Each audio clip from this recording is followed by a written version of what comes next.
هي بتبقى عيب اصلا يعني في تطور الاذن، صوان الاذن ممكن يتلحق في سن صغير قوي لو الاهل واعيين بحاجه اسمها المولدنج، ان انا اجيب تركيبه معينه وتلبيسه معينه، خصوصا الغضاريف في الاول بتبقى مرنه صح. بتاثير الاستروجين بتاع الام في دم البيبي في اول شهر مثلا. مم.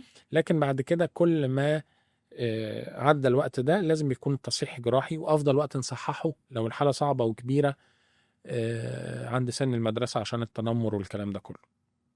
لو عدى وبرضه النتائج بتكون قوية وسريعة وما بنحتاجش ان احنا نلبس الهيد باندز او اللفة نلف ودنا عشان تفضل ثابتة في مكانها المدة نعمل له طويلة. كفر مثلا. في ناس بتستنى عليها لحد ما تبقى ادلت او تكبر قوي، فساعتها بيكون تصليحها سهل برضه، ولكن بيحتاج ان هو يلبس باند لمدة اطول علشان يحافظ على النتيجة، والغضاريف بتكون مقاومة وسميكة، فبتاخد مننا مجهود اكبر في اعادة تشكيل غضروف الاذن.